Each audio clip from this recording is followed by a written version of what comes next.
Some days ago I made a video on the genesis of the Mendicant Orders, so namely the Dominicans and Franciscans, I don't like to come back often on the same topic, but I thought it was interesting to deepen a bit the topic, discussing the reasons of the eventual success of the Mendicant Orders, and in which frame we can say they fit in the order that the Roman Church was giving to Europe, so to Western Christendom at that time.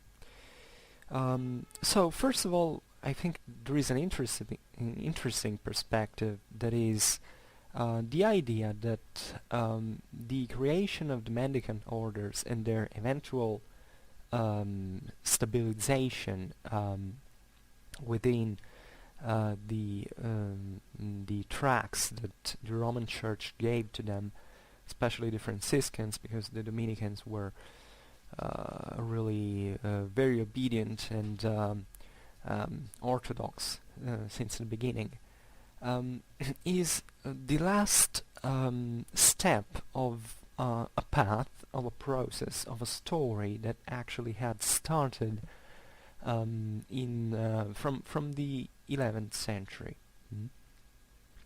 Because the 11th century, as many of you know, was the moment in which Europe was once again strongly on the rise, meaning that during the early Middle Ages it took some time to recover from the economical and demographical decadence that it had gone through, and from the 11th century, in parallel to European expansion, obviously also many religious experiences were tried, were experimented, experiences that reflected really much of the initiative and imagination and sensibility that Europeans were feeling at that time. So if you look, for instance, at the Cathar dualistic heresy that had been probably the most important cause why the Dominicans were founded, or even in the same Franciscan pauperistic evangelic dissent against the church that that you can find also in the Valdensian and in the Free Spirits experience, had been a great push for the Roman Church to control the religious orthodoxy of these movements.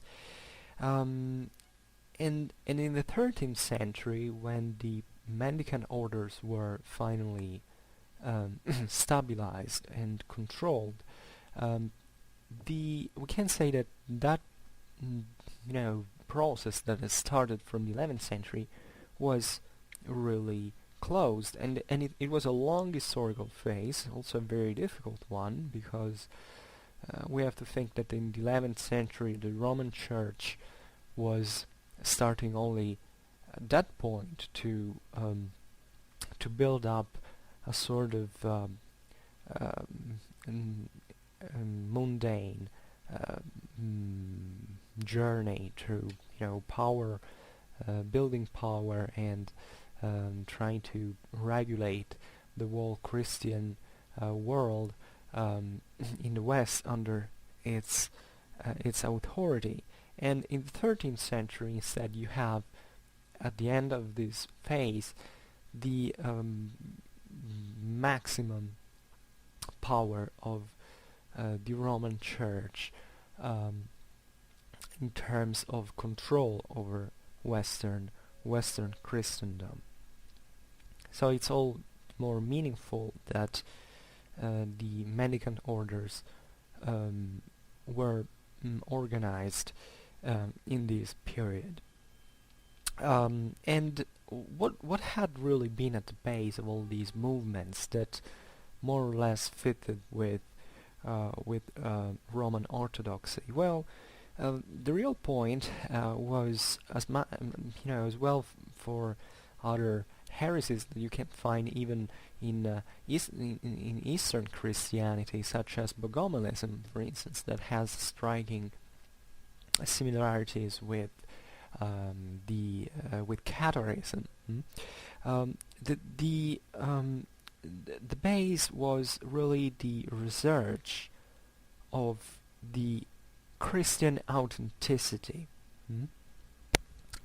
which means the strict adherence to the Christian model. Then obviously we named the Cathars for instance, and in there obviously there was really a strong tension towards this model, but partly they went beyond and basically adopted, such as Bogomilism, in fact, the dualistic heresy that really conceived in theological terms the world in a very different way. We will be talking about the Cathar movement and the Albigensian Crusade at a point. For now, we leave it there, but what I think is very important is that these movements were really felt. I mean, they didn't come out of some some preacher who at a certain point went astray from orthodoxy and who invented it. There were surely cultural influences from the East. Seemingly Bogomilism did have possibly some influence. Maybe it wasn't the main cause of Catharism in the West. But what is important is that people in Western Europe really felt quite dramatically these religious and moral struggles, and it was an age in which you have to think that a religion really permeated the whole human experience. Religion was felt more or less independently whether it was quite fully understood, whether people actually fully understood the Christian message, and maybe were still close to paganism, because also this shouldn't be given for granted. Many people at the time really didn't fully understand the Christian message. Maybe they had a much more contractualistic view of Christianity. You can find it even if you read Jean de Joinville, Lives of Saint Louis in the 13th century. You find that basically the highest nobility of the most Catholic kingdom of France actually didn't fully understand the Christian message. They believed that that praying was something you had to do in order to obtain something from God. In that case, in war, for instance, and at a certain point, Joinville said, "But what is praying worth if God doesn't materially help you in the struggle?" But what I mean is that whichever the approach was, religion was really felt quite strongly, and it was believed to be obviously functional, in fact, to that time's beliefs and views. And these struggles were really felt so much because they weren't born out of a simple religious speculation. They actually had developed and they had overlapped most of the times to different tensions and interests of different nature. whether it was political, social, or economical. I think the economical part is very interesting because if you take just the social perspective, you see that in basically until the modern age, the poor, these wanderers that lived, with very improvised shelter and moving around communities were actually something normal. The Bible spoke about them. They were meant to be there in a certain sense. They fitted into society, so it's obvious that those people um, would live in that fashion by being assisted through donations um, and other offers, other alms, for instance. But if you take the perspective from an economical point of view, it's much more interesting because you notice that most of the heresies that um, that spread at that time actually didn't spread among the poor themselves, but they were a product of urban society that is really meaningful, and especially it spread among the actually the owners, some very often amongst merchants, because there was the idea that you know mm, gold and money and this idea of profit that was at the time very harshly condemned by the church. The idea that you created um,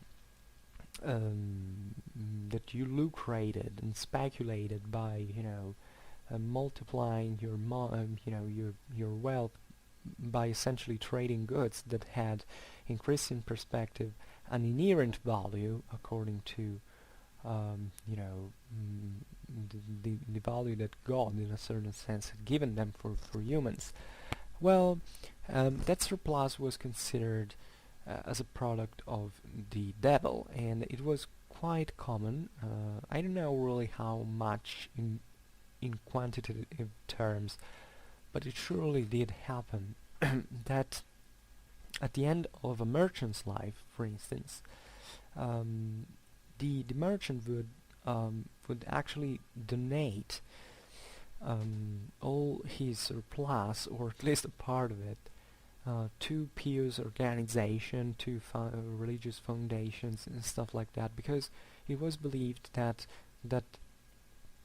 earthly wealth, that earthly gain, was actually a debt contracted, and it had to be relieved. And since in this sense the merchant had sinned for speculating, the best way he could do was to give this wealth to the church, that was basically returning it to God in a certain measure. And you see here that there is a kind of schizophrenic approach to wealth and riches that was really felt among the people of that time, because remember, this thing started from the 11th century, so a moment in which people started to make a lot of money in Europe, especially in fact the middle classes of the urban cities, and it was on the other hand still a very miserable world for today's standards, and obviously they felt it at the time as well, and therefore this wealth that maybe had come raining down in certain cases unexpectedly from centuries of modesty and poverty, was considered as, I can't say as a miracle, but it was really felt within the conception of the world and the universe that a Christian would have. And therefore there was this feeling of returning this debt. If you take the cadres, many aristocrats were cadres. Many of them abandoned their riches and started to live a life of penitence and of sufferance in order to redeem themselves from that wealth that they had accumulated, and to go closer to going closer to Christ's experience. So, as you understand, this idea of penitence and living a Christ-like lifestyle, we could say, wasn't really all bad, because technically, first of all, there were many poor people, as we said, that already lived in that way. And maybe what begins to happen now is this, contrast with the wealthier classes that were becoming always wealthier. So the real problem was only when there was something that went astray from that model, whether theologically, which means from a strictly religious belief and theological belief of what the world is like, and how you have to interpret the gospel and so on. But I think more importantly and more evidently, from when these contrasts between the rich and poor brought to the ideas that the rich had to be taken down, and among the rich you find also the clergy, and that was really a very scary perspective, not just for laymen, but in fact also for the church itself, a church that was growing richer, that exactly during these times was exploiting that wealth that was being raised, and that was transforming itself, the Church of Rome, of course, into something more similar to a monarchy than to a simple episcopal organization. And therefore, we can say that these religious experiences and experiments that happened during these centuries were accepted finally by Rome only if they ensured the obedience to Rome itself, and with the condition, the very remarkable condition, that they had to coordinate with the ecclesiastical order that culminated in the papacy, of course, and that especially also that they would adequate themselves to the political and juridical horizons of the Church of Rome, which meant in practice, in fact, that they had to lose in a certain measure that original character of spontaneity and autonomy. You see, the most obvious example of this being the Franciscan order. The Franciscans, if you remember, if you watched the other video, were actually granted the by the Pope the faculty of preaching, without even before that they had written down an order, a regula, and that is quite meaningful, because in that case obviously the papacy had was quite happy to support these friars, but if you really saw it from they could also be heretics in some form, and in fact you see that pauperistic evangelic tradition was proper of the Franciscan movement since the beginning, and it did resemble strikingly many other pauperistic instances that had been um, promulgated and spread by radical movements who also attacked the church for its wealth. The same Franciscans did it at a point, and that's the moment in which Rome told them, look, yeah, you are good, you live according to Christ's precepts, but you can't go on anymore. You're expanding without measure. There are a lot of people. There is no order in what you're doing. You have to conform to what we say. And look at the Dominicans. They are the ones who really have a good order. Take it from them, and essentially the Franciscans became a copy of the Dominicans from an organizational point of view. And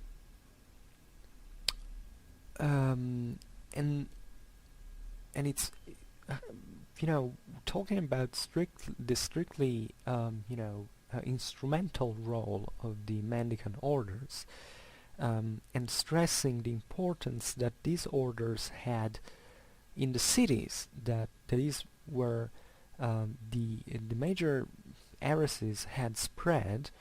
If you remember well, you have to think that around the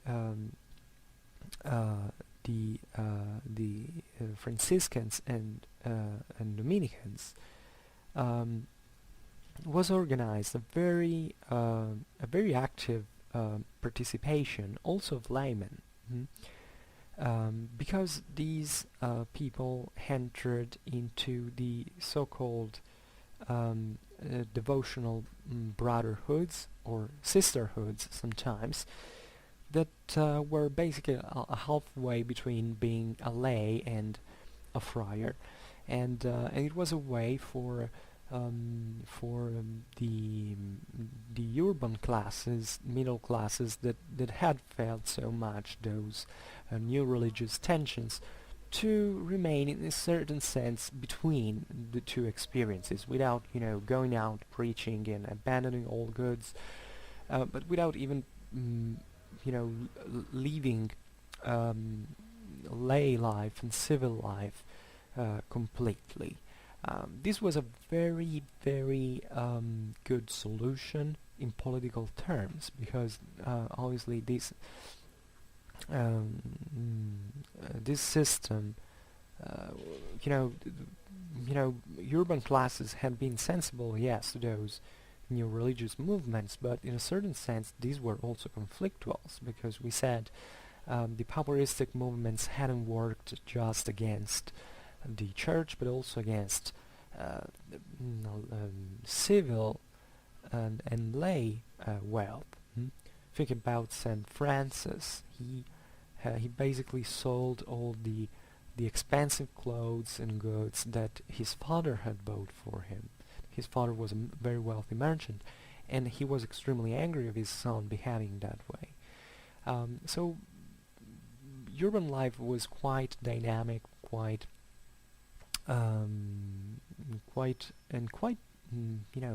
violently on the move in this time. So these new religious tensions had been sometimes also very violent. They had caused families to break apart, and cities to be into internal strife, and so on. So these devotional brotherhoods saved a bit both things, and especially through this organization the Roman Church could control the new movements, because the new monasteries of Franciscans and Dominicans were settled into cities. This is also an epochal change. You have to think that monasteries at that time had been conceived since at the very first Christian experience of Cenobitism as something that had to be outside the cities, quite detached from the rest of the world, not completely separated, because the monks had always to provide a sort of model for for the lay world in a social organizational form, but normally monasteries were out from the cities. Dominicans and Franciscans were quite intelligently placed by the Roman Church within cities. And that was an extraordinary mean of control that, by the way, also balanced the powers of the bishops. And it was, in this sense, it's quite interesting that the new religious orders, while being in fact this extraordinarily successful mean of and between the medium between the faithful and the ecclesiastical hierarchies, were very strongly opposed by bishops. Bishops said these new orders are dangerous because they expand extremely rapidly. They start basically taking away the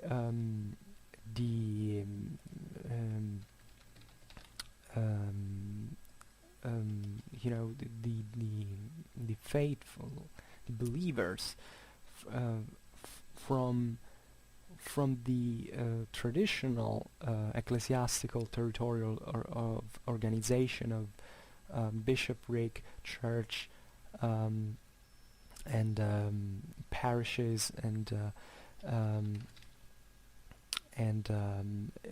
that had been really at the base of the ecclesiastical power, and that had sometimes, especially in countries that were quite far from Italy, maintain a sort of political bond more with the local monarchy than with papacy. And when these mendicants arrived, there was a great shift of the faithful towards them, because they were felt to be, in a certain sense, more pure than the usual church officials, let's say. This was quite important, and it did really reshape the face of Western Christendom. You see, part of the protests that the poor had moved against the church was exactly that bishops were extremely wealthy. And indeed, still in the 13th century, think about, I don't know, countries like Germany, where bishops even had armed retinues of thousands of soldiers. And that is something amazing. They were princes de facto, such as the lay ones. And these mendicant orders were an extraordinarily strong mean for anyone who wanted to weaken the bishop power. It's not a surprise that, for instance, in the 13th century, when the Hohenstaufen dynasty had vanished and the German territorial princes wanted to expand, which often happened against these princes, bishops that had from that until that moment usually supported by royal power. They did expand against them by using and being supported by the mendicant orders. This is the case of Rudolf von Habsburg, for instance, that was had many enemies in bishops, quite of, and that he was a great supporter of Dominicans and Franciscans. But even in Italian cities, the Pope obviously used these these new orders to balance the power of certain bishops that had been, for instance, traditionally rival to their power. Take Ravenna, for instance. Ravenna had always been, since the time of the Exarchate, in the in the early Middle Ages, a great concurrent to Rome in terms of political areas of competence and even religious, religious prestige. And in the 13th century, still Rome didn't fully control the territories of Ravenna, and therefore spreading these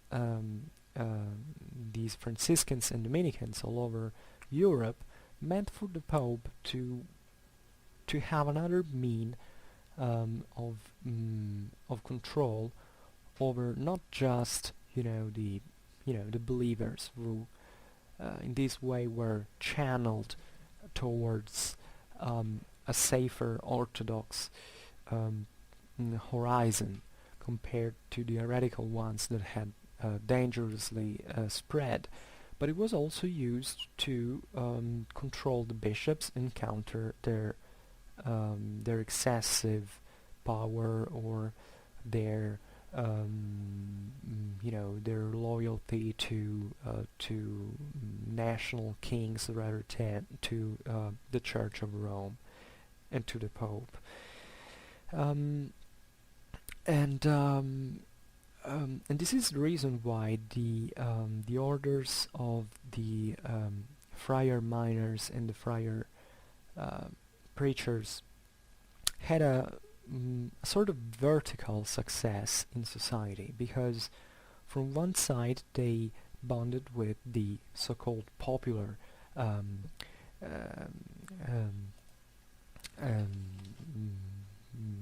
social classes, let's say, but also with, in certain cases, the ruling dynasties, and as well as the citizenry groups, and with the most important families of of Europe, and that were at that time, in fact, reshaping the face of Europe through new political and territorial formations. So as you see, starting from a strictly what seems a strictly religious movement and theological horizons, we get to very concrete politics and social organization dynamics that the Mendicant Orders really influenced and in a certain case supported or adversed it. So we can say that this was a striking success for the Roman Church that had spread this new clerical culture, and in which there was a convergence of the intolerance for theological and dogmatic speculation that went against the Roman Church, and also the rigid consequentialities of the juridical canonistic reflection that was carried on throughout the whole 13th century and in the beginning of the 14th. Then things start to change a little, but the essentials, let's say, of the of this new frame that the Roman Church had been able to give to Europe were quite strongly and firmly set, and they basically never came apart, if not from a lay perspective. And so we didn't end to talk strictly about the causes of the success of the Mendicant Orders, but more how they the reasons why they were created and the way they were used in Western Europe. I think yeah, there would be really a lot to talk about the Mendicant Orders for other reasons. I'm no expert about them, telling you the truth. But I think they're quite underestimated when talking about the history of Western Christianity, and I'm sure we will be talking about them sometimes again. At the moment, for the moment, I thank you for listening to my video. If you arrived at the end of it, which is a very long one, and you're listening to this, I ask you kindly to share this video if you can, because if you are interested about my contents, the best you can do is to share them elsewhere so we can get views, and I can you know, be encouraged to continue. And for me it's very interesting to talk with you because it's the first time I'm doing this, and I hope to continue and possibly to even to earn something from it, so that I can specialize even more into this. Also, we are talking about the Middle Ages, as we noticed.